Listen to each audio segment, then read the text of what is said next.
So, hi, hello, Hello, hi. hi, hello, Mr. Zion. Good afternoon, good evening. I think it's evening where you are. Good evening, Mr. Zion Oshobuge. My name is Margaret Anita Okiria, and this is for the Insight by Anita. First, I just want to thank you for doing this. Thank you for honoring our request. I really, really, really appreciate it. Thank you. Thank you. Thank you so Okay, much. so thank you. This show is a show where we dive into stories of resilient migrants like yourself and myself, and we talk about the success stories and how they've impacted, if they've already started impacting, and how they intend to impact the lives of people generally. So, our guest, like I said, is Mr. Zion Oshobige. So, like we said, thank you.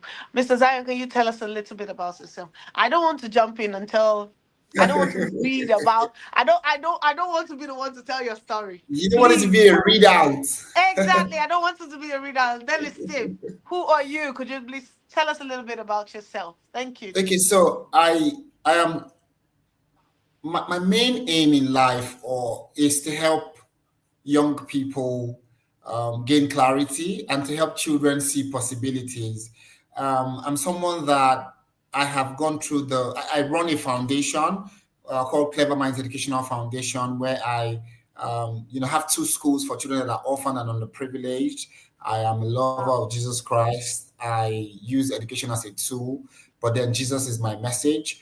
And I'm just somebody that likes to see people better, see people blessed, and wherever find myself, I like to make impact in that place. So I think, long and short of it, I'm married, have two kids, Melissa and Jason. I love them to the beats. So I if have a you are lovely single and you are wife. hoping, sorry, he just killed that. There's no hope. Yeah, so I mean, just it's just that's just me. Thank you. I'm sorry. I'm sorry I had to say that. It needed to be said.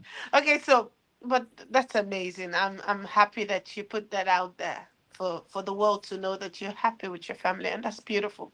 Okay, so you said you run a foundation, Clever Minds Educational Academies, you said. Clever Minds Educational Foundation, and the foundation Foundation. has a school. Yes. Okay. Foundation. The foundation has a school. That's amazing. That's big. The foundation has a school. What are your qualifications? How do you? Yes, you have a school. You have a school that has you have a foundation that has a school. But how did you get here? How? What are the? What qualifications do you have as a person to be able to get this going? I think the first qualification for me that I have is the willingness to do.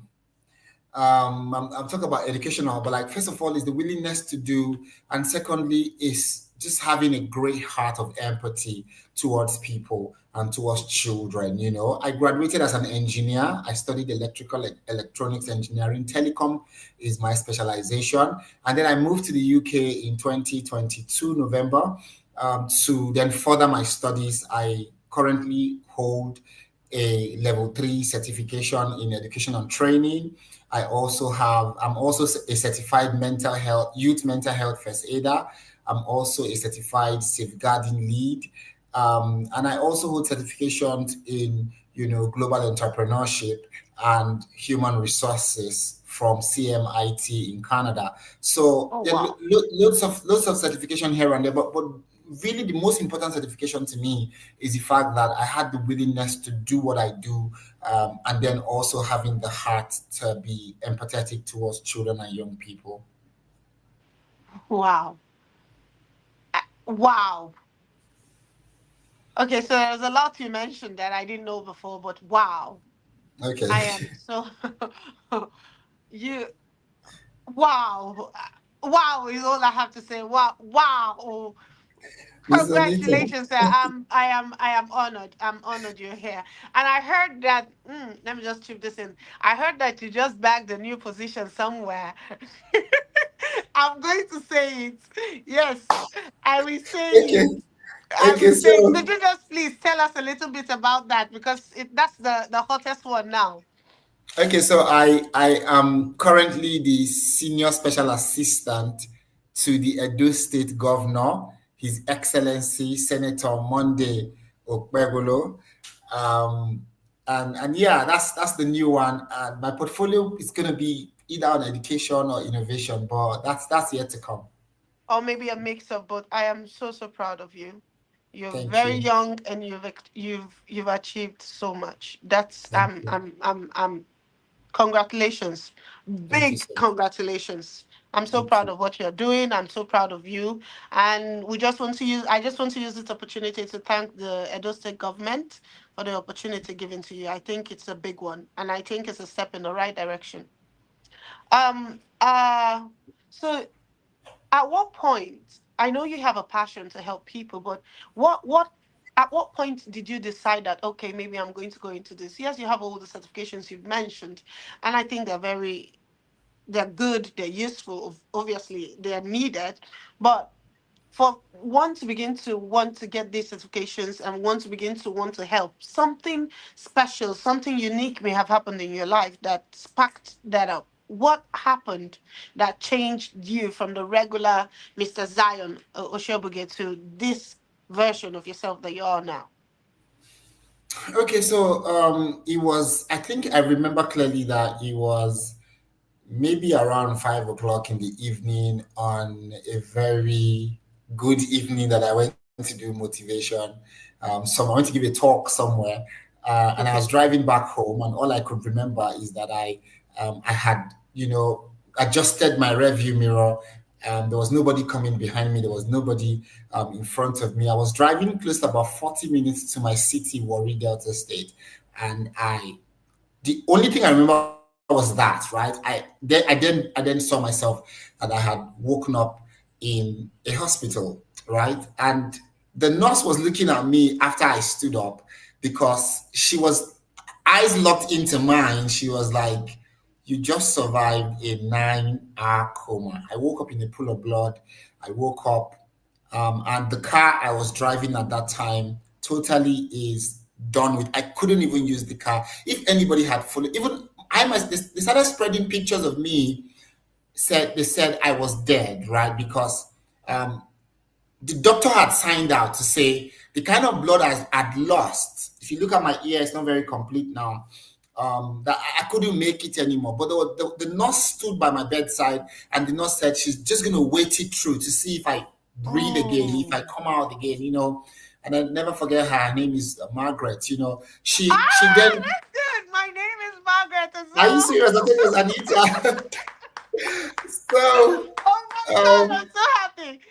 so so Oh many things wow. in so many things in common. I keep saying, but Oh. but yeah, I came out of a 9 hour coma. I was in a trance, and in that trance, I saw children actually practically begging me to teach them. And this is not the first time I've Oh. had that kind of trance, but it was usually a dream. But now it's a trance. Now it's something where I didn't know I was practically gone. I didn't know I'd had an accident. All I knew is that I was walking to a white path, and children, loads of them, were begging me to teach them. They were calling me back. They were telling me, "Come back and teach us." I don't want to go too deep. I might get emotional. But then I turned back and I said to them, "I'll teach them." I said they should sit down. And that's when I woke up in that pool of blood. And that's when the nurse said to me, "You've been in a 9 hour coma." And she said something that actually totally changed me. She said, "A man was driving behind you, but I saw the reason why I stood by your bedside was that I saw your ID card. I know you're that popular broadcaster on radio. I used to be on air, for about 6 years, So she had listened to my programs and stuff. And then she said, a man was driving behind you, and the man went into the place where there was the car wreck and brought you out and put you on the roadside and gave you to road safety. And the man said, when you wake up, you should call him." And Oh and my true to what God. she said, I called the person, and the only thing the person said to me was, "Go and do God's work." Oh my God. And I sat down in that bed. I heard that again saying to me, "Go and do my work." And I know the work. I knew the work because obviously it's been a long time since I've been having that nudge to help children that are underprivileged, help Did children you that are do orphaned. it? But I used to always think, where will I get the funds? So it was then I discovered that they can be something called GoFundMe, but there's also something called God Fund Me. God can fund you. And I started it. That's what changed me, really. Wow. That was my turning point. That was the thing that broke it for me to say, I don't care how much, I don't care what it will take, I don't care if I don't have the money, I don't even care about anything. Some things will happen Part to you first. and you will throw the towel. You will throw the towel not in surrender now. You will throw the towel and say, I surrender to the past that has been holding me back. So that's what changed me. I used to just be Zion. I used to just be that young man that just used to live in fear of like, I can't do this dream. I can't live my dreams. I can't. I mean, I'm scared. How am I going to get money, connections? I don't have anything. Who am I that God will choose me? But I didn't change from that Zion. I died in that accident. And the new person that came out in 2017, July 5th, 2 weeks to my wedding, was this Zion you see today that is Wow. really very willing to do God's work. So Wow. that's how I became Eve. So I'm too scared to die again. So I just have changed now. I So have to do you're obedient now. You listen. When God says go, you go. like when God Oh, says but go, and when God says go, you go. It's even with going to the UK, when God said it's time. I was just coming back from Canada, and the Lord had said to me, it was US, right? I had mm, seen US, and then somebody had, when I came back from Canada, somebody had said, Lion, the Lord is telling me about UK. I don't know what you have with UK, but God is saying you're going it's to go good to. that you brought that up because I was just about to ask you about your Yeah, migration so I mean, so what I'm trying to say with in that is, UK. what I'm trying to say with that is, I now just obey with every instruction. Yeah, Mhm. Okay, so I'm going to deviate a little bit. You just said something. You now just obey wi- as you get the instruction. How do you know that God is talking to you? This is a deviation, but I feel like I let's put it know. out there. How do you know? How do you know that God is talking to you? First of all, it's going to be confirmation. God is going to talk to you and confirm what you have always wanted. You know that you're supposed to do that thing. Let me tell you, there's a dream in your heart that would not let you sleep. Let me tell you, when you sleep, you dream, but there's a dream that won't let you sleep. And that's the dream God is saying that He wants to fund. That's the dream God is saying that He wants you to start. That's how you know. Yes, it might come through people saying it might come through you, but it's gonna be something where you're like, and then You you can't know shake how it. you know it's God is that you're gonna keep asking multiple people. Some people will keep asking and say, I know, I just wanted to know. I just wanted, you see, you're going to keep trying to confirm from so many other people when you know the truth. God is telling you, go here, do this, do that. But in your mind, you're saying, am I qualified? Am I Yes. ready? Do I Do I have the have the money? resources? Do I have the resources? I'm in a new country. What do I do? I just left Nigeria. I just left Ghana. I just left Kenya. And now Or I'm in maybe in some of Switzerland. our cases where we live abroad, we're like, I'm black. There are I'm restrictions, black. There's Yeah, stereotypes. yeah. So it's a lot, and then you come in, and then there's a system already, and God is saying, "That's I don't want you to go and work in the warehouse." God is saying, "I want you to do something here," and you're saying, "Lord, I don't have the qualification for it." And the Lord is saying, "Just don't inform God. Always seek direction. Lord, what do I do?" He's going to confirm it. It's going to be in your dreams. It's going to be so. It's going to be. Listen, you don't go into a place if it's a country, if it's a situation, if it's you don't go in without God. And Mm. it is not a fanatical statement. I don't even care the God you worship. There's something you call your intuition. There's something in your heart that talks to you. You know when that thing is saying to you, this is it. You might be Muslim, Christian, whatever you are. I'm Christian, but you might be listening and you're not even Christian. But there's something in your heart that is telling you, this is it. You know, and that's the way you should walk in. So Wow. I think it's important we do listen more to God than to people that have been in the country before we came. It's good that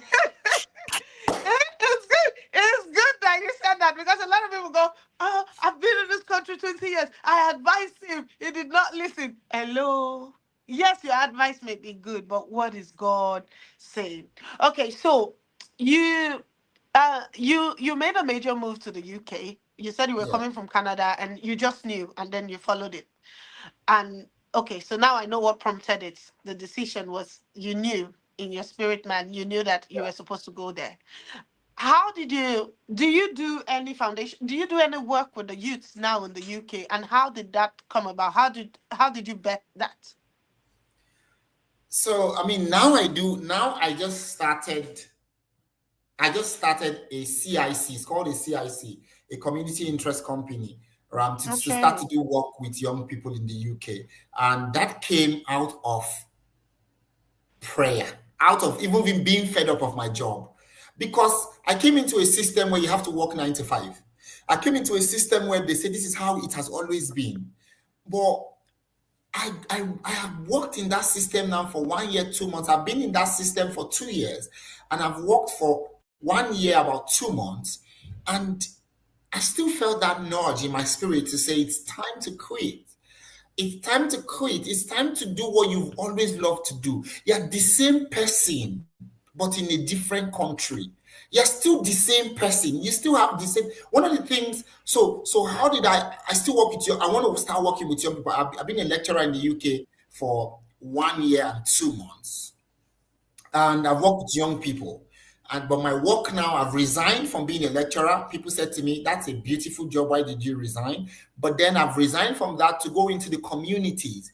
There are loads of people in the UK that are into drugs. There are loads of young people Hmm. that are not in employment. There are loads of young people that are into gangs. There are loads of young people that are lost. They don't even know their purpose. So that's my work now in the And UK. this is not just immigrants, right? This is a mixture of It's everybody. everybody, white, black, Asians, Hispanic, whatever you are, as long as you're young. My role in the UK is to help you find purpose and gain clarity. How do you do that? How do you do that? Do How I you do go that is out number and one. source for them? Because I'm, Yeah, I'm so so how I sorry to want to. jump in. I remember I went recently, about maybe last year, to UK for a program, and at night after the program, I finished the program and I was going back home a year or two ago, and I saw a lot of people sleeping on the road with their mattress, and I kept saying to myself, "Is this UK?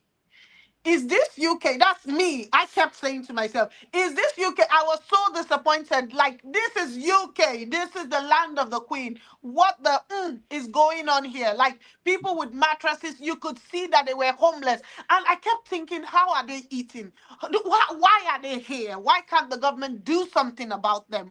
Why? This is UK. I kept thinking in my head, this is UK that colonized Nigeria, for God's sake. Why? I haven't seen that kind of situation in Nigeria. Why is it in the UK? Please, you can just Some thank you. people, you see, the problems, we have some peculiar problems to Africa, maybe, but there are Mm, some problems that are global in nature. mm. Homelessness might not be the way you see it in the UK, but it's a global problem. Hunger is a global problem. Poverty is a global problem. Joblessness is a global problem. There are global problems in every country. I don't care the country you are, there is a jobless person there. I don't care the country you are, there's a homeless person there. I don't care the country you are, there's somebody with hunger issues there. So the only thing is that those problems are not streamlined, they're not mainstream, they're not shown on the media. No. So there's a narrative being controlled. So you don't see those problems. They sell the good parts of the UK. So I resigned to say, now I want to work with young people. I want to go into the trenches. I want to go into the underserved areas. I want to go into the estates that are very, very poor, to help them. And there is funding even to do all these things. So there are lots of young people in the UK that have problems even integrating to the society.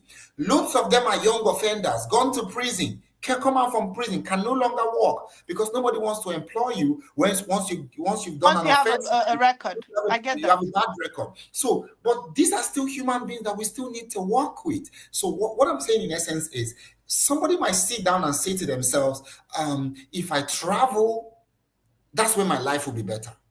Somebody might be in the UK or be in Canada or be in Switzerland and say to myself, now I'm here, at least my life is better. Your life is not better till you start to contribute positively to help another person get better.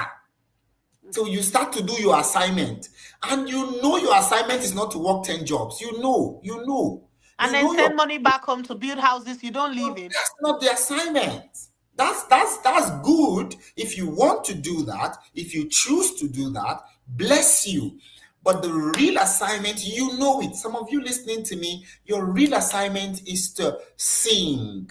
Some of you listening to me, your real assignment is to manage people. Some of you listening to me, your real assignment is to preach the word of God. Some of you listening to me, your real assignment is to help homeless people, to help people and open food banks, But you've come into the UK and you've come into the Western world, and one of the things the Western world is able to do is to help you forget the dream.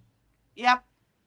They keep Because you see, keep they want you you to like pay you bills. work with. Yes. Yeah. They want you to pay bills, work, pay bills, get a mortgage, keep paying bills, and then you go. But that's not the that's okay for survival.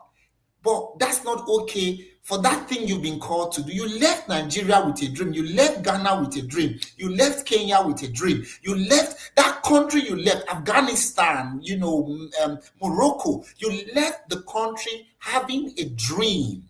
One of the things you need to understand right now is that the dream is, you need to be able to wake up now. Wake up, wake up. The dream is actually going down. It's been 2 years now you've been in that country. You've done nothing about the dream. It's been 3 years you've been in that country, nothing about the dream. So the most important part of being in another country is to also take your dreams along with your suitcase.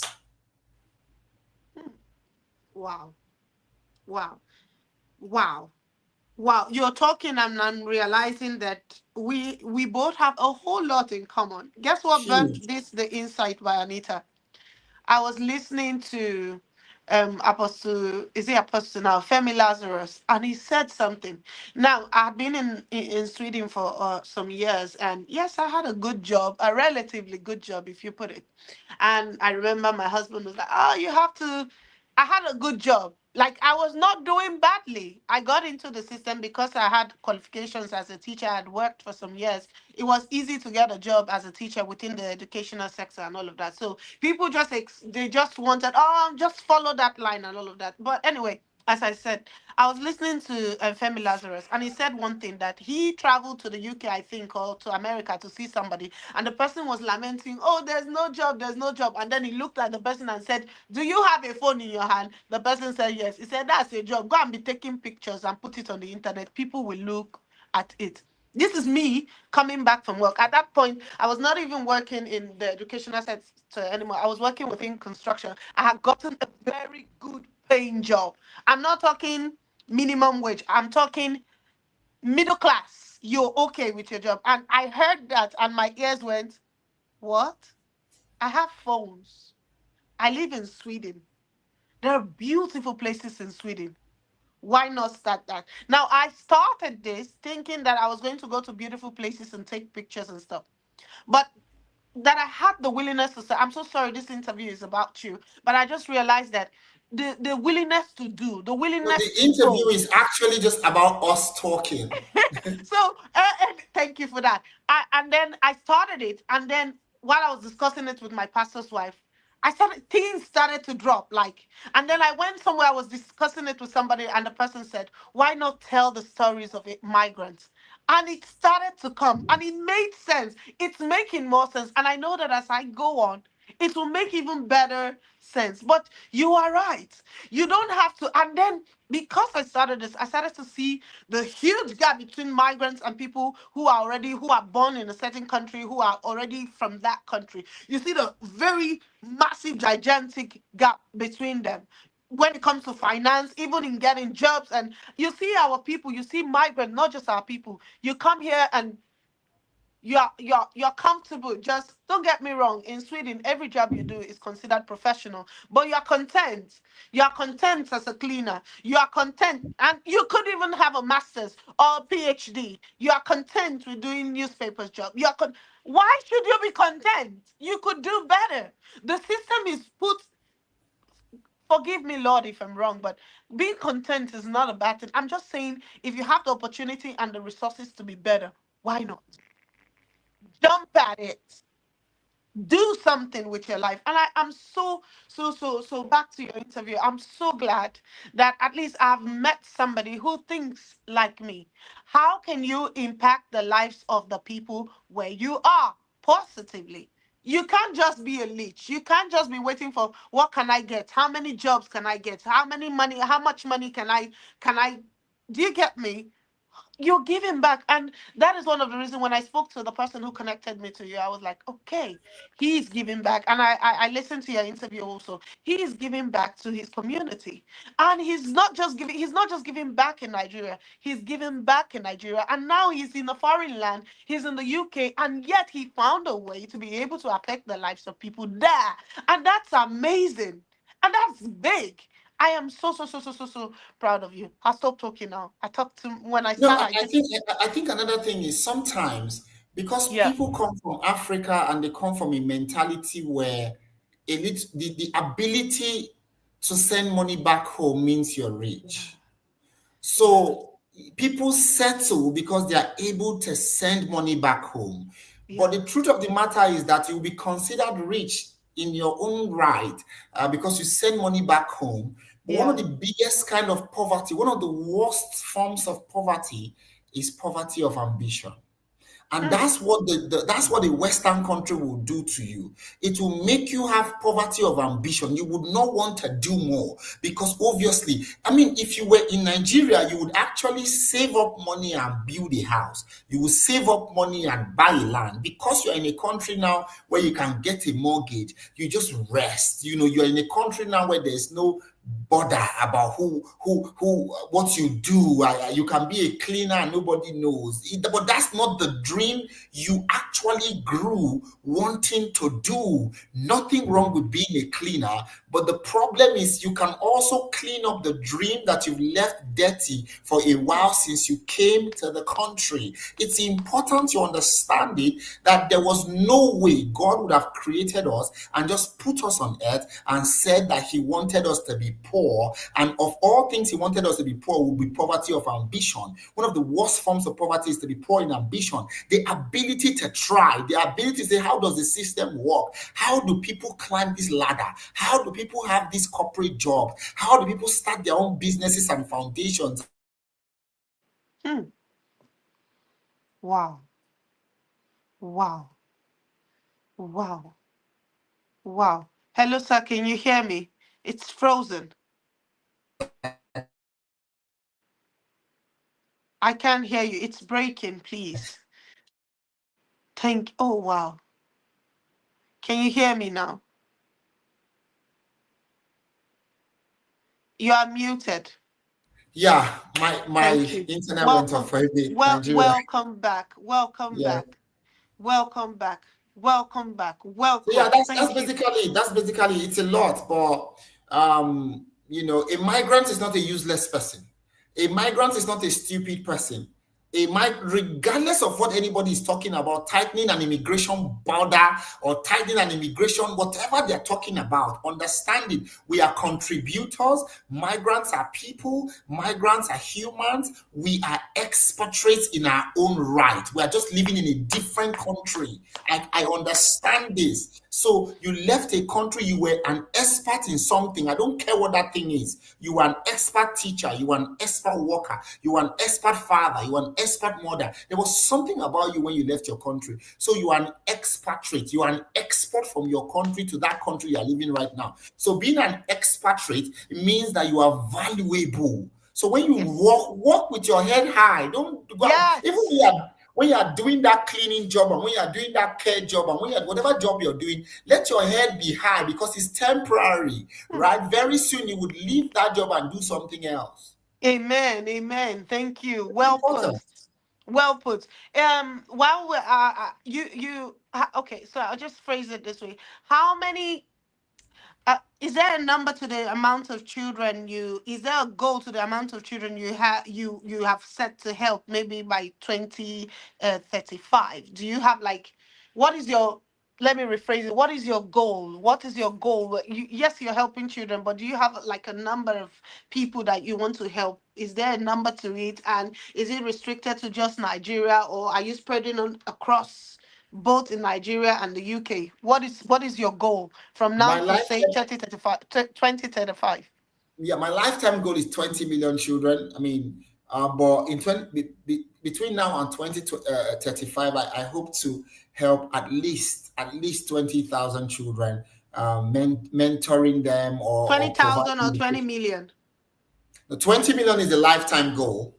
Okay, Yeah, but lifetime goal. 20,000 is the 10-year goal. Is the 10-year goal. Okay, so let's see. How many have you helped so far? So far, directly, we've been able to help about 525. We've been able to graduate 115. Okay. Then, indirectly, we've been able to help about 4,000 children. Oh, that's amazing. Indirectly, yes, because So you're I'm getting just closer to the goal. closer to the goal day by day. Yes, so that's how because we've done several intervention programs in several communities. So that's our indirect contribution. But directly running a school and in 7 years graduating children, seeing them complete primary school, we've been able to graduate successfully 115 young children, and then we're currently educating 325 in both of our schools, and then Wow. also we've been able to totally people that have passed through us is more than 500. So that's the Okay. direct one. Indirect is, yeah. Okay, so I don't need to ask the question. I was going to ask, how has your partnership with Tonoyelumelu's foundation and Yali helped her shape your journey? Or maybe Well, I could just say ask it as well. How has it helped to shape your journey? I think Tony Elumelu Foundation very important for me because they gave us our first seed funding Mm. for $5,000. I got $5,000 from Tony Elumelu in 2015 as a Oh, seed wow. grant money for me to start my idea. At the time, and it's still till now, Tony Elumelu says, if you have an idea to transform Africa, then I want to fund that idea. Oh, So my wow. the time was that I want to, and still till now, is to help children gain access to quality, equitable education in the most Wow. rural parts of Africa. So we got $5,000, and in 2017 we used that fund to start our first school. So you Oh, can see what wow. destination can do. I got the money Wow. in 2015, but I was still unsure of myself. I was still having. Oh, so you waited 2 years extra. Yes. So sometimes you can still have resources and still have imposter syndrome, you know. So am I qualified? And with all the money you have, you so I got seed funding in 2015, but imposter syndrome and fear kept me bound till 2017 when I got that accident. So the accident became a turning point to say Ah, so you that was need what. to do it now. Okay. Yeah. Okay, okay, okay. Wow, wow. Okay, what advice would you give to young people, especially in Africa or young Africans all over the world, who feel like their dreams are too big or too or that their environment is too limiting? Say, for example, you have a lot of that thing you said. Let me just lift it up a bit. A lot of migrants, mostly African children that are living outside of Africa, one of the biggest problem they have is imposter syndrome. They feel like I should not be here. I am not where I should be. I'm out of place. And then you hear people tell them, and Mm. could you please, what advice would you give to them? Thank you. Okay, so I think for any young person listening to me, the first advice I'll give you is you have talent and gift, and there are certain environments that can maximize your talent and gift. Now, you might have started small where you are, but continue to make efforts, continue to migrate, continue to do all you can to gravitate towards the person or the place that can help you maximize your talent. So most of the time, a lot of young people are very talented in a certain country or a certain place, and then it might be that moving out of that country might help them maximize their talent more. They might have better structures and better resources, If that is your case, move. But if you're where you are and you know that you can do more, you're not doing more, then all I'll say to you is do more. Right? And the last set of person I'm talking to is that person that you know all you actually need is to take action on the dream that you've written down, the dream that won't let you sleep, the dream that nobody knows about but you. You know that it is in your heart, and all you're scared of right now is that, Mr. Zion, how do I get the funding for my dream? Your job is to write the dream down. Your job is to know what you want to do. It's God's job to know the how. It's God's job to fund it, right? Understand something. God can fund the dream that you choose to believe, articulate, and clearly pursue. Wow. I am so, so, so. Thank you. Thank you for doing this. Um, um, uh, for our viewers listening, say for example they want to support your work or get involved in your work, how can they do that? Is there a platform where they can reach you? Is there a number? How do they reach you to be able to support your work? If you want to support our work, to sponsor an orphan child in our school or support some of our projects, you can go to our website. It's clevermindsfoundation.ng, or you can reach directly 234 Okay. 80 36 96 93 90, or you can check our Instagram page as Clever Minds Foundation and then support the work we do. Or probably you can also visit us whenever you are in our country or whenever you're in our city, Warri, Delta State, Nigeria. So, lastly, you can support us by praying for us. Even if you don't have the time to visit, wherever you are, you can just bow your head right now and say, Lord, help those children that Zion is taking care of. And it's going to be huge. Thank you. I have goosebumps. Do you know why? I am amazed that you've helped more than 4,000 children. Yet we don't see you on the internet with them. We don't see you turning it into a banner. And that's really good. I'm so proud of what you're doing. I'm super proud. And I'm very grateful for granting me this interview. God bless you. God Thank bless you you. beyond measure. In Thank Jesus' you. name. Okay, so thank you for sharing your powerful journey with us today. Your story is proof that where you start, I see that now. Where you start doesn't define where you can go. Who you are, who your background as a person, what people have said to you, it doesn't define where you're going to go. At least I myself, I'm living proof that people can write your destiny with their mouths. Oh Mm. yeah. Only God gets to decide what happens in the end. Okay, so to our listeners, please, please, please remember your journey matters. Your journey matters. It matters a whole lot. It doesn't matter where you are, it doesn't matter at what point that you are in right now. Your journey matters. You matter. You matter so much. You matter because what I've come to understand is that life itself is like a chain. Your life, it has a direct or indirect, it affects other people. So you matter. Pick up yourself. It doesn't matter what you're doing. Just decide to be better. Decide to do better. Let me stop preaching. Thank you so much, everyone, for watching. Thank you so much for watching. Thank you once again, Mr. Zion. I personally, I would like to partner with you. Like we discussed early in the morning, I would love, love, love to partner with you. Thank you so much for being on the show. God bless you, and And thank have you so much. Thanks so much let's for doing let's this. converge behind camera. Yeah.